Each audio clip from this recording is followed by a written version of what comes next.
ഞാനിന്ന് എടുക്കുന്നത് സോഷ്യൽ സയൻസാണ്. 8ാം ക്ലാസ്സിൻ്റെ ഫസ്റ്റ് ക്ലാസ്സാണ് ഞാൻ എടുക്കുന്നത്. ഏർലി ഹ്യൂമൻ ബീങ്സ് എന്നുള്ള ഏർലി ഹ്യൂമൻ ലൈഫ്സിനെ കുറിച്ച് പാഠത്തെക്കുറിച്ചാണ് ഞാൻ എടുക്കുന്നത്. അപ്പം നിങ്ങൾ 5ാം ക്ലാസ്സിലൊക്കെ പഠിച്ചിട്ടുണ്ടാവും പ്രാചീന മനുഷ്യരുടെ ഓരോ ജീവിത രീതിയെക്കുറിച്ചൊക്കെ. നിങ്ങൾ മുൻകാല ക്ലാസ്സിലൊക്കെ 5ാം ക്ലാസ്സിൽ ഒരു ചെറിയൊരു പോർഷൻ ഉള്ളത്. അതിനെ കുറച്ചുകൂടി പഠിക്കാനുള്ളതാണ് 8ാം ക്ലാസ്സിൽ ഫസ്റ്റ് ചാപ്റ്റർ ഉള്ളത്. ഏർലി ഹ്യൂമൻ ലൈഫ് എന്നാണ് ചാപ്റ്ററിൻ്റെ പേര്. ഇപ്പോൾ നമുക്കറിയാം പ്രാചീന മനുഷ്യനെ കുറിച്ചുള്ള കാര്യങ്ങളൊക്കെ നമ്മൾ കുറച്ചൊക്കെ പഠിച്ചിട്ടുണ്ട്. പ്രാചീന മനുഷ്യൻ എവിടെയായിരുന്നു വെച്ചാൽ പണ്ട് കാട്ടിലായിരുന്നു താമസിക്കുന്നത്. അവരുടെ ജീവിത രീതിയും അവരുടെ പിന്തുടർന്ന കുറച്ച് കാലഘട്ടത്തെക്കുറിച്ചാണ് പിന്നീട് നമ്മൾ ഈ ക്ലാസ്സിൽ പഠിക്കുന്നത്. അപ്പോൾ ഏർലി ഹ്യൂമൻ ലൈഫ് തന്നെ നമ്മൾ 4 രീതിയിലാണ് 4 കാലഘട്ടങ്ങളായിട്ടാണ് ഇത് പഠിപ്പിക്കുന്നത്. ഇപ്പോൾ ആദ്യത്താണെങ്കിൽ ഈ palaeolithic age, mesolithic age, neolithic age, അല്ലെങ്കിൽ കാർപ്പോലിത്തിക് ഏജ്, ഇങ്ങനെ 4 കാലഘട്ടത്തെക്കുറിച്ചാണ് നിങ്ങൾ ഈ ചാപ്റ്ററിൽ പഠിക്കുന്നത്. അപ്പോൾ ഇതിൽ നിങ്ങൾക്ക് കുറച്ചുകൂടി ഹിസ്റ്ററിയിൽ ഇപ്പോൾ നിങ്ങൾ 7ാം ക്ലാസ് വരെ ഇത് ഹിസ്റ്ററി എന്നും ജോഗ്രഫി എന്നല്ല പഠിക്കുന്നത്. നിങ്ങൾ വേറെ സോഷ്യൽ സയൻസ് രീതിയിലാണ് പഠിക്കുന്നത്. നമ്മൾ ഈ പാഠം തൊട്ട് 2 ഭാഗമായിട്ടാണ് വരുന്നത്. അപ്പോൾ ഏതെന്ന് വെച്ചാൽ ഹിസ്റ്ററി എന്നും ജോഗ്രഫി എന്നും ഭൂമിശാസ്ത്രമുണ്ട്, പിന്നെ ചരിത്രമായിട്ട് നിങ്ങൾക്ക് പഠിക്കണം. നമ്മളിപ്പോൾ അതിൽ ചരിത്രമായിട്ടുള്ള കുറച്ച് കാര്യങ്ങളാണ് പഠിക്കുന്നത്. അപ്പോൾ നിങ്ങൾക്കിത് പുതിയ ഒരു ഇതായിരിക്കും, ഒരു സബ്ജക്റ്റായിട്ട് നിങ്ങൾക്ക് തോന്നേണ്ട കാര്യമില്ല. നമ്മൾ അന്ന് തൊട്ട് പഠിച്ചിട്ടുള്ളതിനെ കുറച്ചുകൂടി വിപുലീകരിച്ച് പഠിക്കുന്നതാണ് ഈ 8ാം ക്ലാസ്സിലെ ചാപ്റ്റേഴ്സ് എല്ലാം. കുറച്ച് കാര്യങ്ങളേ ഉള്ളൂ. അപ്പം നമുക്ക് ആ മനുഷ്യൻ്റെ ജീവിത രീതിയെക്കുറിച്ചുള്ള കാര്യങ്ങളെക്കുറിച്ച് നമ്മൾ ഇതിൽ പഠിക്കുന്നത്. അപ്പോൾ പ്രാചീന മനുഷ്യൻ്റെ ജീവിത രീതികൾ, പ്രാചീന മനുഷ്യൻ നമുക്കറിയാം പണ്ട് തൊട്ട് അവർ കാട്ടിലാണ് ജീവിച്ചെന്നറിയാം. കുറേ കാലങ്ങൾ കഴിയുമ്പോഴത്തേക്കാണ് അവർ ഓരോരോ ജീവിതത്തിൽ മാറ്റങ്ങളുണ്ടാകുന്നത്, വികസനങ്ങൾ അവർ നേടുന്നത്. അങ്ങനെ ആ വികസനം നേടുന്ന 4 കാലഘട്ടങ്ങളാണ്. ഇപ്പോൾ നമ്മളിന്ന് ആധുനികമായിട്ടുള്ള ജീവിതമാണ് ജീവിക്കുന്നത്. ഇപ്പോൾ അന്ന് കാലഘട്ടത്തിൽ മനുഷ്യർക്ക് അത്രയ്ക്കുള്ള സംവിധാനങ്ങളൊന്നുമില്ല, അവർക്കുള്ള അറിവുമില്ലായിരുന്നു. അപ്പോൾ പ്രാചീന മനുഷ്യൻ്റെ ഓരോരോ രീതികളെക്കുറിച്ച് നമ്മൾ പഠിക്കുന്നതാണ് ഈ പാഠഭാഗം. അപ്പം നമ്മൾ അതിൽ പഠിക്കുന്നത് വെച്ചാൽ ആദ്യമായിട്ട് നമ്മൾ പഠിക്കുന്നത് പാലിയോലിത്തിക് ഏജ് എന്നാണ് അതിൽ പഠിക്കുന്നത്. അതിനെ വിളിക്കുന്ന പേരാണ് ശിലായുഗം. പ്രാചീന ശിലായുഗം.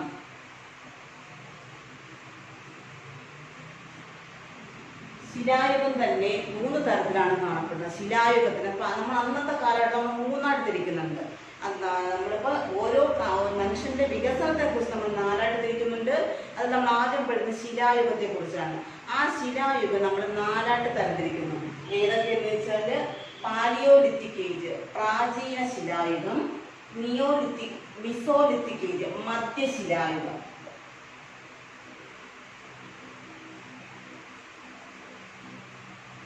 പ്രാചീന ശിലായുഗം, മധ്യശിലായുഗം. അടുത്ത 3ാമത്തതാണ് നിയോലിത്തിക് ഏജ് നവീന ശിലായുഗം. അപ്പോൾ 3 ശിലായുഗങ്ങളെ കുറിച്ചാണ് നമ്മൾ പഠിക്കുന്നത്. പ്രാചീന ശിലായുഗം, മധ്യശിലായുഗം, നവീന ശിലായുഗം എന്നിങ്ങനെ 3 തരത്തിലാണ് നമ്മൾ പഠിക്കുന്നത്. ഇപ്പം നമുക്കറിയാം ആദ്യമായിട്ട് മനുഷ്യൻ കണ്ടുപിടുത്തം അറിയപ്പെടുന്നത് കല്ലുകൾ അവനെ എങ്ങനെ ഉപയോഗിക്കുന്നതിനെ കുറിച്ചാണ്. അവൻ്റെ കയ്യിൽ കിട്ടിയ ആദ്യമായിട്ട് മൃഗങ്ങളെ എറിഞ്ഞോടിക്കാൻ വേണ്ടി അവൻ്റെ കയ്യിൽ കിട്ടുന്നത് കല്ലുകളായിരുന്നു. അപ്പം അതുകൊണ്ട് തന്നെ കല്ലുകൾ ഉപയോഗിച്ചാണ് അവൻ്റെ ജീവിതം, അതിനാണ് ശിലായുഗം എന്നറിയപ്പെടുന്നത്. ശിലകൾ ഉപയോഗിച്ചുകൊണ്ട് അവൻ്റെ ഉപജീവന മാർഗം നേടുന്നതുകൊണ്ട് നമ്മളതിനെ ശിലായുഗം എന്നറിയപ്പെടുന്നത്. പിന്നെ പ്രാചീന ശിലായുഗം, പാലിയോലിത്തിക് ഏജ്. പാലിയോലിത്തിക് ഏജിലാണെങ്കിൽ അവൻ പരിക്കൻ കല്ലുകൾ ഉപയോഗിച്ച് റഫ് സ്റ്റോണുകൾ ഉപയോഗിച്ചാണ്. അപ്പോൾ റഫ് സ്റ്റോൺ ഉപയോഗിച്ചുകൊണ്ട് വേട്ടയാടി ജീവിച്ചിരുന്ന കാലഘട്ടത്തെ കുറിച്ചുള്ള പേരാണ് പാലിയോലിത്തിക് ഏജ്. അപ്പോൾ നിങ്ങൾ പുസ്തകം നോക്കിയാൽ കാണാം, അതിൽ കുറേ ചിത്രങ്ങളുണ്ട്. ചിത്രങ്ങളതിനെ കുറിച്ചുള്ള മൃഗങ്ങളെ വേട്ടയാടുന്നത്, പിന്നെ കാട്ടുപോത്ത്, കാട്ടുപന്നി, പിന്നെ കുറേ മനുഷ്യരുടെ ഇങ്ങനെയുള്ള ചിത്രങ്ങൾ, കുറച്ച് പേര് കൂട്ടം കൂടി നിൽക്കുന്ന ചിത്രങ്ങളൊക്കെയാണ് അത് കാണപ്പെടുക. അപ്പം നിങ്ങൾക്കത് മനസ്സിലാക്കാൻ പറ്റും. അപ്പം അവർക്ക് അന്ന് അവരുടെ ഒഴിവ് സമയങ്ങൾ അവരെപ്പോഴൊക്കെ എന്ത് ചെയ്തിരിക്കാം, ചിത്രങ്ങളായിട്ട് അവരുടെ കേവ്സിൽ അവരതിനെ രേഖപ്പെടുത്തിയിരുന്നു. ആ ചിത്രങ്ങളെക്കുറിച്ച് നിങ്ങൾക്കതറിയാം. ഫസ്റ്റ് പാഠത്തിൽ 8ാം പേജിൽ അതിലുണ്ട് പാലിയോലിത്തിക് ഏജ് എന്നുള്ളൊരു ആ സ്ഥലത്ത് കുറച്ച് ചിത്രങ്ങൾ കാണപ്പെടുന്നുണ്ട്. ഗ്രൂപ്പ് ഡാൻസ്, പിന്നെ ഹണ്ടിങ്ങിനെ കുറിച്ച് കാണപ്പെടുന്നുണ്ട്. ബൈസൺ എന്നീ കുറച്ച് മൃഗങ്ങളെ കുറിച്ചൊക്കെ അതിൽ കുറെ ചിത്രങ്ങളുണ്ട്. അപ്പൊ നമുക്കത് മനസ്സിലാക്കാൻ പറ്റുന്ന കാര്യങ്ങൾ എന്തൊക്കെയാണ്? നമുക്കത് അവരുടെ ലൈഫിന്റെ ഇൻഫർമേഷൻ എന്തൊക്കെ പറയാൻ പറ്റുന്ന വെച്ചാൽ അവര് വേട്ടയാടി എന്നുള്ള ജീവിതമായിരുന്നു നടത്തുന്നത്. അപ്പൊ നിങ്ങൾക്ക് ഇത്രയും മനസ്സിലായി കാണും. ശിലായുഗങ്ങളെ 3 ആയിട്ട് തരംതിരിച്ചിരുന്നു. ഏതൊക്കെയെന്ന് വെച്ചാൽ palaeolithic age, mesolithic age, neolithic age. അപ്പൊ ക്ലാസിഫിക്കേഷൻ ഏതൊക്കെയാണ്? ശിലായുഗങ്ങളെ അന്നത്തെ ഏജിന്റെ സ്റ്റോൺ ഏജിന്റെ ക്ലാസിഫിക്കേഷൻ ഏതൊക്കെ വെച്ചാല് palaeolithic age, neolithic age and mesolithic age and neolithic age. പിന്നെ അവസാനം വരുന്നതാണ് കാൽക്കോലിത്തിക് ഏജ്. കാൽക്കോലിത്തിക് ഏജ് എന്ന് പറഞ്ഞാൽ നമ്മൾ ലോഹങ്ങൾ കണ്ടുപിടിക്കപ്പെട്ടു. അതുകൊണ്ട് തന്നെ അതിനെ വിളിച്ചപ്പോ താമ്രശിലായുഗം എന്നാണ് വിളിക്കുന്നത്. നമുക്കത് ആദ്യമായിട്ട് മനുഷ്യൻ കണ്ടുപിടിച്ചത് ചെമ്പായിരുന്നു. അപ്പൊ അന്ന് അത് കണ്ടുപിടിച്ച ആ ശിലായുഗത്തിനെ വിളിച്ച പേരായിരുന്നു കാൽക്കോലിത്തിക് ഏജ് എന്നുള്ളത്. Chalcolithic age. അപ്പൊ ശിലായുഗങ്ങള് 3 തരത്തിലാണ് പറയപ്പെടുന്നത്. സ്റ്റോൺ ഏജ് 3 തരത്തിലാണ്. സ്റ്റോൺ ഏജ് എന്ന് വെച്ചാൽ പാലിയോലിത്തിക് ഏജ് പ്രാചീന ശിലായുഗം, മിസോലിത്തിക് ഏജ് മധ്യശിലായുഗം, നിയോലിത്തിക് ഏജ് നവീന ശിലായുഗം, കാൽക്കോലിത്തിക് ഏജ് താമ്രശിലായുഗം. അപ്പൊ നമുക്ക് ഇന്ന് ആദ്യമായിട്ട് പഠിക്കുന്നത് പാലിയോലിത്തിക് ഏജിനെ കുറിച്ചാണ് പഠിക്കുന്നത്. പാലിയോലിത്തിക് ഏജ് എന്നുള്ള ഒരു പോർഷൻ. അപ്പൊ നമ്മൾ ആ പുസ്തകം തുറന്നു നോക്കിയാൽ നിങ്ങൾക്ക് പുസ്തകം കിട്ടി കണ്ടുവരുന്നു. അപ്പൊ അതിലാദ്യം വരുന്നതാണ് പ്രാചീന ശിലായുഗം അല്ലെങ്കിൽ പാലിയോലിത്തിക് ഏജ് എന്നറിയപ്പെടുന്നത്. അപ്പൊ നമ്മൾ ആ ക്വസ്റ്റ്യൻ ഞാൻ പറഞ്ഞ നേരത്തെ അത് നോക്കിയാൽ നിങ്ങൾക്ക് കുറച്ച് ചിത്രങ്ങൾ കാണാം, പിക്ചേഴ്സ് കാണാൻ പറ്റുന്നുണ്ട്. ആ പിക്ചേഴ്സിൽ നിങ്ങൾക്ക് എന്തൊക്കെയാണ് മനസ്സിലാക്കുന്നത്? അവര് വേട്ടയാടി ജീവിച്ച് നമുക്ക് മനസ്സിലാക്കാം. 100 അനിമൽസ് അവര് ഹണ്ടിങ്ങിൽ ഏർപ്പെട്ടിരുന്നു അല്ലേ? അപ്പൊ അത് ആ ഒരു ചിത്രത്തിൽ കാണാൻ പറ്റുന്നതാണ് ഒരു മൃഗത്തിനെ വേട്ടയാടുന്നത്. അപ്പൊ അവര് വേട്ടയാടുന്ന പല പല ജീവികളുണ്ട്, പല പല ചിത്രങ്ങൾ. നമുക്ക് കേസ് നമുക്ക് എന്തൊക്കെ ചിത്രങ്ങൾ കാണപ്പെടുന്ന ഹോഴ്സ്, ഡിയർ, ലയൺ, ലിയോപ്പാർഡ് തുടങ്ങിയ കുറേ അധികം മൃഗങ്ങളുടെ ചിത്രങ്ങൾ നമുക്കതൊന്ന് കിട്ടുന്നുണ്ട്. അപ്പൊ നമുക്കത് മനസ്സിലാക്കാൻ പറ്റുന്നത് അവർ ഹണ്ടിങ് നടത്തിയിരുന്നു. 100 അനിമൽസ്. പിന്നെ collectively engaged in recreational activities. Collectively engaged recreational activities എന്ന് വെച്ചാൽ എന്താണ്? അവര് വിനോദങ്ങൾക്ക് വേണ്ടിയുള്ള സമയം കണ്ടെത്തുന്നു. ഒരുമിച്ച് ചേർന്നുകൊണ്ട് അവര് വിനോദത്തിൽ ഏർപ്പെട്ടിരുന്നു നമുക്ക് മനസ്സിലാക്കാം. പല അവരുടേതായ പാട്ടുകളോ ഡാൻസുകളോ ഒക്കെ അവര് നടത്തിയിരിക്കുക. അപ്പൊ അതുകൊണ്ട് അതിലൊരു ചിത്രവും അതിലുണ്ട്. പിന്നെ നമുക്ക് തോന്നാൻ എന്തൊക്കെയാണ്? അവര് മൃഗങ്ങളെ വേട്ടയാടിയത് മനുഷ്യൻ എവിടെയാണ് ഇത് വരച്ചതെന്ന് വെച്ചാല് അവരുടെ കേവ്സിലാണ് ഇത് വരച്ചത്. കേവ്സ് ഗുഹകളിലാണ് ഇത് വരച്ചുന്നത്. കേവ്സ് എന്ന് പറഞ്ഞാൽ ഗുഹകളിലായിരുന്നു അവർ അന്ന് താമസം. കാട്ടില് മൃഗങ്ങളിൽ രക്ഷപ്പെടാൻ വേണ്ടി അവര് സ്വാഭാവികമായിട്ട് അവർക്ക് വീട് ഇല്ലാത്തതുകൊണ്ട് അവര് കേവ്സിലാണ് താമസം. അപ്പൊ ആ കേവുകളാണ് ഈ ചിത്രങ്ങൾ എങ്ങനെയൊക്കെ വെച്ചെന്ന് വെച്ചാല് പ്ലാന്റിന്റെ എക്സ്ട്രാക്ട്സ് ഉപയോഗിച്ചുകൊണ്ടും പിന്നെ ലാറ്ററൈറ്റ് ഉപയോഗിച്ചുകൊണ്ടൊക്കെയാണ് ഇവരത് പൗഡേർഡ് ലാറ്ററൈറ്റ് ഉപയോഗിച്ചുകൊണ്ടൊക്കെയാണ് അവരത് പടം വരച്ചുന്നത്. പ്ലാന്റിന്റെ എക്സ്ട്രാക്ട്സ് കൊണ്ടും എക്സ്പ്രഷൻ നമ്മുടെ ചെടികളുണ്ടായിരുന്ന ചായമൊക്കെ എടുത്തിട്ട് അവർ ചെടികളുടെ ചായങ്ങളൊക്കെ തേച്ചിട്ടുണ്ടായിരുന്നു. പിന്നെ മണ്ണ് നല്ല പൗഡറായിട്ടുള്ള മണ്ണുകൾ ചേർത്തിട്ട് വരുന്നു അവരെ ചിത്രങ്ങളൊക്കെ വരച്ച powdered laterite and plant extracts ഉപയോഗിച്ചുകൊണ്ടാണ് ചിത്രങ്ങൾ വരയ്ക്കുന്നത്.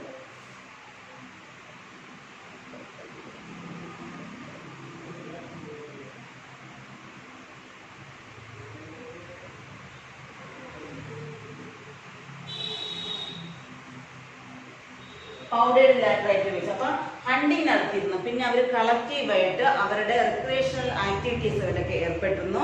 പിന്നെ അവർ താമസിച്ചിട്ടുണ്ടായിരുന്നു കേവ്സിലാണ് നമുക്ക് മനസ്സിലാക്കാം. അപ്പൊ ഇതെല്ലാം ചിത്രങ്ങളൊക്കെ അടങ്ങിയത് കേവുകളിലായിരുന്നു. അവരുടെ ജീവിതം തുടങ്ങുന്നത് നമുക്ക് കേവുകളിൽ മനസ്സിലാക്കാം. അപ്പൊ അവിടെ ചിത്രങ്ങൾ വരച്ച് എങ്ങനെയൊക്കെ വെച്ചാൽ പ്ലാന്റ് എക്സ്ട്രാക്ട്സ് കൊണ്ടും പൗഡേർഡ് ലാറ്ററൈറ്റ് കൊണ്ടുമായിരുന്നു അവരുടെ ചിത്രങ്ങളൊക്കെ വെച്ചത്. അപ്പൊ പിന്നെ നമുക്ക് ഏതൊക്കെ മൃഗങ്ങളെ അതിൽ കാണാൻ പറ്റുന്ന ബോറ്, ബൈസൺ, ലിയോപ്പാർഡ്, ബിയർ, ഹൈന എന്ന് കുറേ ജീവികളെ കുറിച്ച്. പിന്നെ അവരുടെ പ്രധാനപ്പെട്ട ഒരു ജീവിതത്തിലേക്ക് വരുന്ന ഒരു മാറ്റം എന്ന് വെച്ചാൽ തീയുടെ കണ്ടുപിടുത്തം. മൃഗക്കൊഴുപ്പുകൾ ചേർത്തുകൊണ്ട് അവര് ലൈറ്റ് നിർമ്മിച്ചിരുന്നു.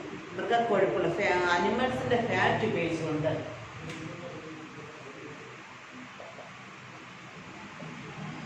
അനിമൽ ഫാറ്റ് അവർ ലൈറ്റിന് വേണ്ടിയിട്ട് ഉപയോഗിച്ചിരുന്നു. Animal fat was used as fuel for lighting. Animal fat was used fuel for lighting. അവിടെ കേവലം എന്താണ് സൺലൈറ്റിന്റെ സാധാരണ സൂര്യപ്രകാശം ഉണ്ടായിരുന്നു. അപ്പോൾ സൂര്യപ്രകാശത്തിന്റെ കുറവ് ഉണ്ടാകാതെ തടയാൻ വേണ്ടി അവർ ഈ കൊല്ലുന്ന മൃഗങ്ങളുടെ കൊഴുപ്പ് എടുത്തിട്ട് അവരെന്ത് ചെയ്ത് ഉരുക്കി അതിനെ എണ്ണ പോലെ ആക്കിയിട്ട് വിളക്ക് പോലെ കത്തിച്ച് വെക്കാൻ ഉപയോഗിച്ചിരുന്നു. അപ്പം അന്നത്തെ അവരുടെ ഒരു സൺലൈറ്റ് ഇല്ലാത്ത സമയങ്ങളിൽ അവർ എന്ത് അനിമൽ ഫാറ്റ് ഉപയോഗിച്ചുകൊണ്ട് അവർ ലൈറ്റ് ഉണ്ടാക്കിയിരുന്നു, ലൈറ്റ് തെളിയിച്ചിരുന്നു കേബിളിൽ വെളിച്ചം കിട്ടാനായിട്ട്. അപ്പോൾ എന്താണ് animal fat was used as fuel for lighting their caves. പിന്നെ എന്തൊക്കെ നമുക്ക് പറയാം? The pictures contain evidence for the planting a ground and the prey.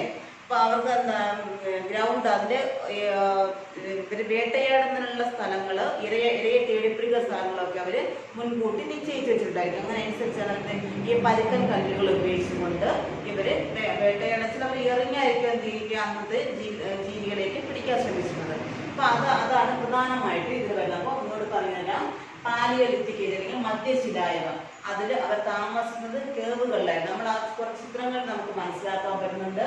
Our hunting അനിമൽസിനെ our hunt ചെയ്താണ് ജീവിച്ചിരുന്നത്. പിന്നെ അവർ കളക്റ്റീവായിട്ടാണ് അവരെന്ത് ചെയ്യുന്നത്, കളക്റ്റീവായിട്ട് ജീവിച്ചു. ഒരു കൂട്ടമാണ്. കാരണം മൃഗങ്ങൾ രക്ഷപ്പെടാൻ വേണ്ടി ഒറ്റയ്ക്ക് പോയി അവർക്ക് ജീവിക്കാൻ പറ്റില്ല എന്നുള്ളത് കൊണ്ട് തന്നെ അവർ കളക്റ്റീവായിട്ട് ജീവിച്ചിരുന്നു. പിന്നെ അതിൽ റിക്രിയേഷണൽ ആക്ടിവിറ്റീസിലൊക്കെ വിനോദ കാര്യങ്ങളൊക്കെ അവർ ഒരുമിച്ചാണ് നടത്തിയിരുന്നത്. പിന്നെ ലീവിങ് കേവ്സ് എന്ന് മനസ്സിലാക്കാം. പിന്നെ കേവുകളിൽ അവർ പെയിന്റിങ് വെച്ചിട്ടുണ്ട്. അപ്പോൾ അത് വെച്ചിട്ടാണ് നമ്മൾ അവരുടെ ജീവിതത്തെ കുറിച്ചൊക്കെ മനസ്സിലാക്കുന്നത്. പ്ലാന്റ് എക്സ്ട്രാക്ട്സ് ആണ് അവർ ഉപയോഗിച്ചത്. പ്ലാന്റിന്റെ എക്സ്ട്രാക്റ്റും പൗഡേർഡ് ലാറ്ററൈറ്റുമാണ് അവരിതിന് വേണ്ടി ഉപയോഗിച്ചത്. പ്ലാന്റ് ഈ ചിത്രങ്ങൾ വരയ്ക്കാനായിട്ട് plant extracts and powdered laterite ഇതാണ് അവർ ഉപയോഗിച്ചിരുന്നത്. മഷിക്ക് ചായത്തിന് വേണ്ടി അവർ ഉപയോഗിച്ചത്. അപ്പോൾ അവർ എന്തൊക്കെ മൃഗങ്ങൾ ബോറ്, പിന്നെ ബൈസൺ, ലിയോപാഡ് ഇങ്ങനെ തുടങ്ങി കുറേ അധികം ജീവികളെ അവർ കൊന്നാണ് ജീവിച്ചിരുന്നത്. അപ്പോൾ ഇത്രയും മനസ്സിലാക്കി വിശ്വസിക്കുന്നുണ്ട്. ഒന്നുകൂടി പറഞ്ഞു തരാം. നമ്മൾ ശിലായുഗങ്ങളെ സ്റ്റോൺ ഏജിനെ നമ്മൾ മൂന്നായിട്ട് തിരിച്ചത്. അപ്പം അവരുടെ മനുഷ്യരുടെ ഏർലി ഹ്യൂമൻ ലൈഫിനെ കുറിച്ചുണ്ടെങ്കിൽ നമ്മൾ 4ആയിട്ട് തിരിക്കുന്നുണ്ട്.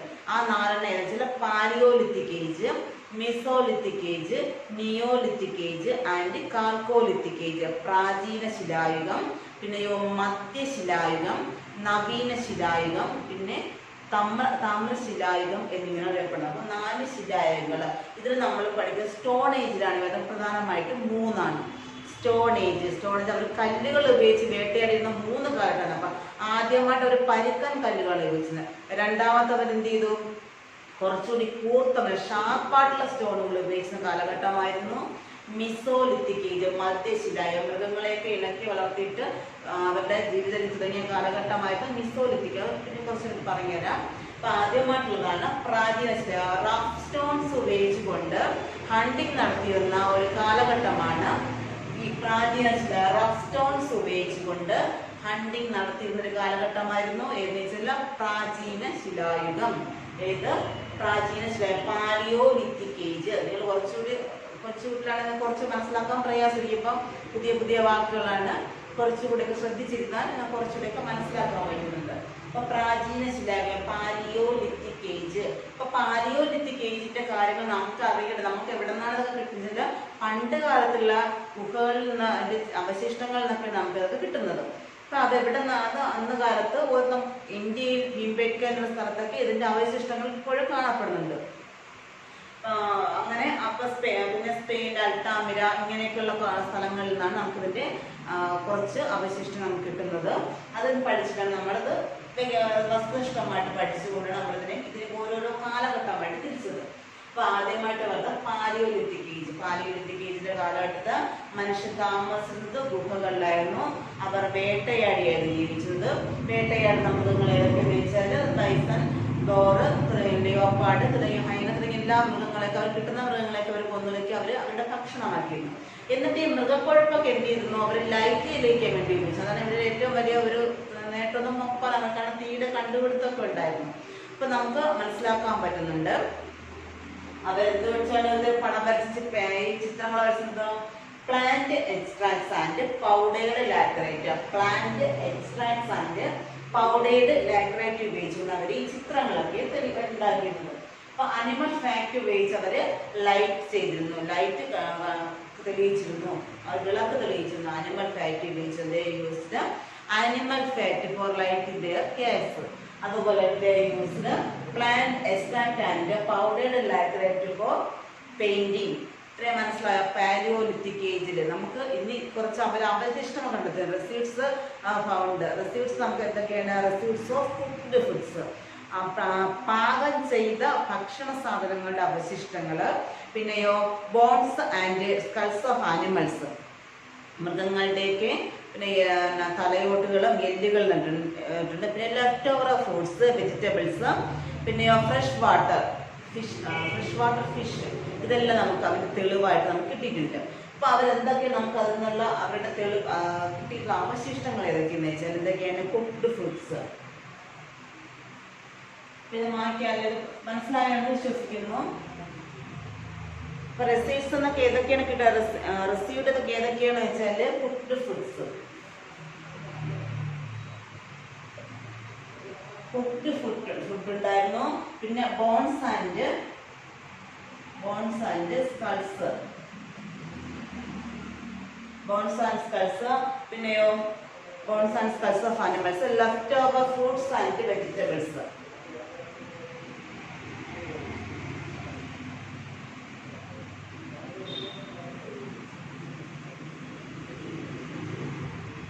പിന്നെ അവസാനം വരുന്നതാണ് എന്താണ്? Fresh water.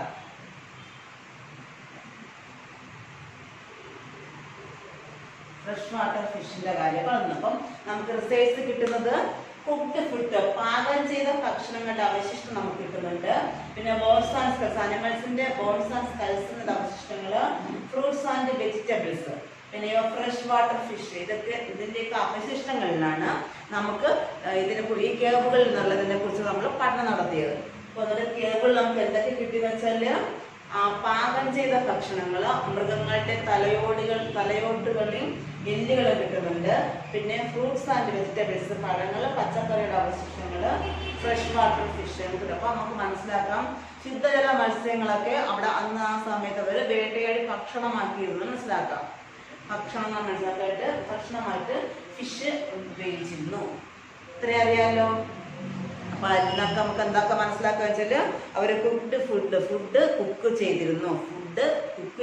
അപ്പൊ നമ്മൾ നേരത്തെ പറഞ്ഞിരുന്നു അവര് ലൈറ്റ് തെളിയിക്കാനൊക്കെ തീയൊക്കെ ഉപയോഗം കണ്ടെത്തിയിരുന്നു മനസ്സിലാക്കാം. അപ്പം ഫുഡ് കുക്ക് ചെയ്യുമ്പോൾ അതിലൊരു തീയുടെ ഉപയോഗം, കല്ലുകൾ എന്ത് ചെയ്തിരിക്കും? അവര് കുർത്ത കല്ലുകൾ ഉപയോഗിച്ചുകൊണ്ട് അല്ലെങ്കിൽ പല കല്ലുകൾ ഉപയോഗിച്ചിട്ട് അവർ ഉരസിയപ്പോൾ അവർക്ക് എന്തെങ്കിലും തീയുടെ സ്പാർക്ക് കിട്ടിക്കണം. ആ സ്പാർക്ക് ഉപയോഗിച്ച് അവർ തീ കണ്ടുപിടിച്ചു.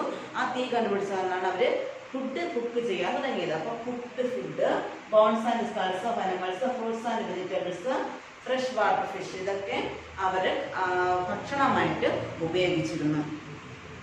അപ്പൊ പിന്നെ എന്തൊക്കെയാണ്? നമ്മൾ എന്തുകൊണ്ടാണ് ഇതിനെ ഏജ് ഓഫ് ഹണ്ടേഴ്സ് വിളിക്കുന്നത്? ഏജ് ഓഫ് ഹണ്ടേഴ്സ് എന്ന് വിളിക്കാനുള്ള കാരണം എന്താണ്? പാലിയോലിത്തിക് ഏജിനെ ഏജ് ഓഫ് ഹണ്ടേഴ്സ്.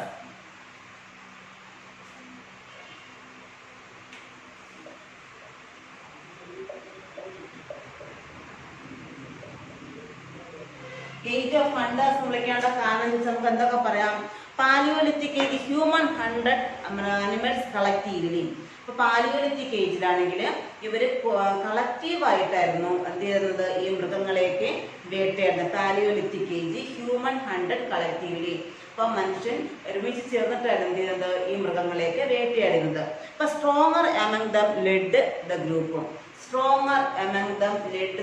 അതിൽ കരുത്തനായ ആൾക്കാരായിരുന്നു ഈ ഗ്രൂപ്പിൽ നയിച്ചത്.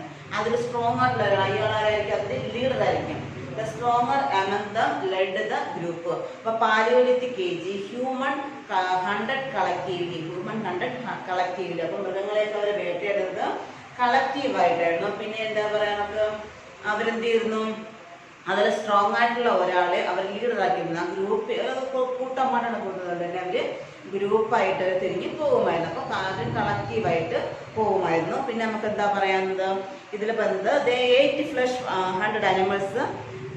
അവരിത് മൃഗങ്ങളെയൊക്കെ അവര് വേട്ട ഫ്രഷ് ആയിട്ട് തന്നെ പച്ച മാംസമാണ് കഴിച്ചിരുന്നത്. പിന്നീട് അവരുണ്ടാക്കി they also used bones of animals, ivory, പിന്നെ piece of wood etcetera weapons. അപ്പം തടിക്കഷ്ണങ്ങൾ അവരെന്തിരുന്നു? വേട്ടയാടാൻ വേണ്ടിയിട്ട് ഉപയോഗിച്ചിരുന്നു. മൃഗങ്ങളുടെ കൊമ്പുകളൊക്കെ അവര് വേട്ടയാടാൻ വേണ്ടി ഉപയോഗിച്ചു. അപ്പൊ ഇവർക്ക് വേട്ടയാടുന്നതിലൂടെ മാത്രമേ അവർക്ക് ജീവിതം ഉണ്ടായിരുന്നുള്ളൂ. അപ്പൊ അതുകൊണ്ട് തന്നെ ഇതുകൊണ്ടാണ് ഇതിനെ ഏജ് ഓഫ് ഹണ്ടേഴ്സ് എന്ന് വിളിക്കുന്നത്. അപ്പൊ in paleolithic age human hunted collectively, മനുഷ്യൻ എന്ത് ചെയ്യുന്നു, കളക്റ്റീവായിട്ട് മാത്രമേ അവര് ഇതിനെ വേട്ടയാടാൻ വരുന്നുള്ളൂ. അപ്പൊ human hunted collectively, the stronger among them led the group, അതിൽ സ്ട്രോങ് ആയിട്ടുള്ള ആൾക്കാരായിരുന്നു അതിൽ ലീഡ് ചെയ്യുന്നത്. അപ്പോൾ അവരതുപോലെ തന്നെ ഫ്രഷ് വാട്ടർ മൃഗങ്ങളുടെയൊക്കെ ഫ്ലഷ് കഴിച്ചത്, പച്ചയ്ക്ക് തന്നെയായിട്ട് അവർ കഴിച്ചിരുന്നത്. പിന്നെ അവരെന്ത് ചെയ്യുന്നു, ഇതിനൊക്കെ ഈ കിട്ടുന്ന എല്ലുകളൊക്കെ അവരെന്ത് ചെയ്യുമായിരുന്നു, വേട്ടയാടാൻ തിരിച്ച് മറ്റു മൃഗങ്ങളെയൊക്കെ ആക്രമിക്കാനായിട്ട് ഉപയോഗിച്ചിരുന്നു. പിന്നെ ആഭരണങ്ങൾ നിർമ്മിക്കാൻ വേണ്ടി ഉപയോഗിച്ചിരുന്നു. അത് the bones of animals are useless need for steel, അവരുടെ എന്ത് ചെയ്യുന്നു, മൃഗങ്ങളെയൊക്കെ തൊലിയൊക്കെ വസ്ത്രമായിട്ട് അവർ ഉപയോഗിക്കുന്നു. മൃഗങ്ങളുടെ തൊലിയും പിന്നെ മരത്തിൻ്റെയൊക്കെ തുകലൊക്കെയാണ് അവരെന്ത് ചെയ്യുന്നത്, അവരുടെ വസ്ത്രമായിട്ട് അവർ ഉപയോഗിച്ചത്. അപ്പോൾ ഇതൊക്കെ തയ്ച്ചെടുക്കാനായിട്ടും അവർ മൃഗങ്ങളുടെ ബോൺസ് ആണ് അവരുടെ സീയിങ്ങിന് വേണ്ടി ഉപയോഗിച്ചത്. അപ്പോൾ ഇതുകൊണ്ടൊക്കെ നമുക്ക് പറയാം എന്താണെന്ന്, ഇത് ഹണ്ടേഴ്സിൻ്റെ ഏജ്, നമുക്ക് വേട്ടയാടപ്പെടുന്നവരുടെ ജീവിതം എന്ന് നമുക്കിതിനെ വിളിക്കപ്പെടുന്നു. മനസ്സിലായെന്ന് വിചാരിക്കുന്നു. ഒന്നുകൂടെ പറയാം, പാലിയോലിത്തിക് ഏജിലാണെങ്കിൽ ഹ്യൂമൻ ഹണ്ടഡ് കളക്റ്റീവിലെ അവരെന്ത് ചെയ്യുന്നു, കളക്റ്റീവായിട്ടായിരുന്നു മൃഗങ്ങളെ വേട്ടയത്. ഹ്യൂമൻ ഹണ്ടഡ് കളക്റ്റീവിലി, എത്ര അറിയാമോ, ഹ്യൂമൻ ഹണ്ടഡ് കളക്റ്റീവിലി. പിന്നെ stronger dum among lead the group, അതിലെ ശക്തനായ മനുഷ്യനായിരുന്നു ആ ഗ്രൂപ്പിനെ നയിച്ചിരുന്നു. അവരെന്ത് ചെയ്യുന്നു, ഫ്ലഷ്, അനിമൽസിന്റെ ഫ്ലഷ് കഴിച്ചിരുന്നു. പച്ചയ്ക്ക് തന്നെ അവരുടെ യൂസ്ഡ് ഫ്ലഷ്. അത് mainly used weapons are made stones. അവിടെ പ്രധാനപ്പെട്ട വെപ്പൺ എന്ന് പറഞ്ഞാൽ സ്റ്റോൺ ആയിരുന്നു. സ്റ്റോൺ തന്നെയായിരുന്നു അവരുടെ പ്രധാനപ്പെട്ട വെപ്പണായിട്ട് ഉപയോഗിച്ചത്. പിന്നെ ഇത് ഐവറിയൊക്കെ ഉപയോഗിച്ചിരുന്നു. ഐവറി കൊണ്ടും ബോൺസ് കൊണ്ടൊക്കെ ആയിരുന്നു അവരുടെ ഓരോ കാര്യങ്ങളൊക്കെ മൃഗങ്ങളുടെ വേട്ടയായിട്ട്. കാരണം hide and bark were useless clothes, മൃഗങ്ങളുടെ തോലൊക്കെ തന്നെയായിരുന്നു അവര് വസ്ത്രത്തിന് വേണ്ടി ഉപയോഗിച്ചത്. പിന്നെ ഈ ബോൺസ് ആയിരുന്നു അവരിത് സീൽ ചെയ്യാൻ വേണ്ടി ഉപയോഗിക്കുന്നത്. അപ്പൊ അതുകൊണ്ടാണ് ഇതിനെ എന്ത് വിളിക്കുന്നത്, ഹണ്ടേഴ്സ് ഏജ് എന്ന് ഇതിനെ വിളിക്കുന്നത്. ഏജ് ഹണ്ടേഴ്സ് എന്ന് അറിയപ്പെടുന്ന പാലിയോലിത്തിക് ഏജ് ആണ്. അതുകൊണ്ട് തന്നെയാണ് ഇതിനെ ഹണ്ടേഴ്സ് ഏജ് എന്ന് വിളിക്കുന്നത്. അപ്പൊ നമ്മൾ ഇന്ന് പഠിച്ച ഭാഗങ്ങൾ എന്ന് വെച്ചാല് സ്റ്റോൺ ഏജ്, ശിലായുഗത്തെ കുറിച്ച് നമ്മൾ പഠിക്കുന്നത്. ശിലായുഗത്തിലെ മൂന്നായിട്ട് തരംതിരിച്ച് ഏതൊക്കെയെന്ന് വെച്ചാല് പാലിയോലിത്തിക് ഏജ്, പ്രാചീന ശിലായുഗം, പിന്നെയോ മിസോലിത്തിക് ഏജ്, മധ്യശിലായുഗം, അടുത്ത മൂന്നാമത്തത് നവീന ശിലായുഗം. എന്നിങ്ങനെ മൂന്നായിട്ട് തരംതിരിച്ചിട്ടുണ്ട്. ഇത്രയും മനസ്സിലായ അവസാനം നമ്മൾ പഠിച്ചത് ഹണ്ടേഴ്സിന്റെ ഏജ് എന്ന് ഇതിനെ വിളിപ്പിക്കുന്നു.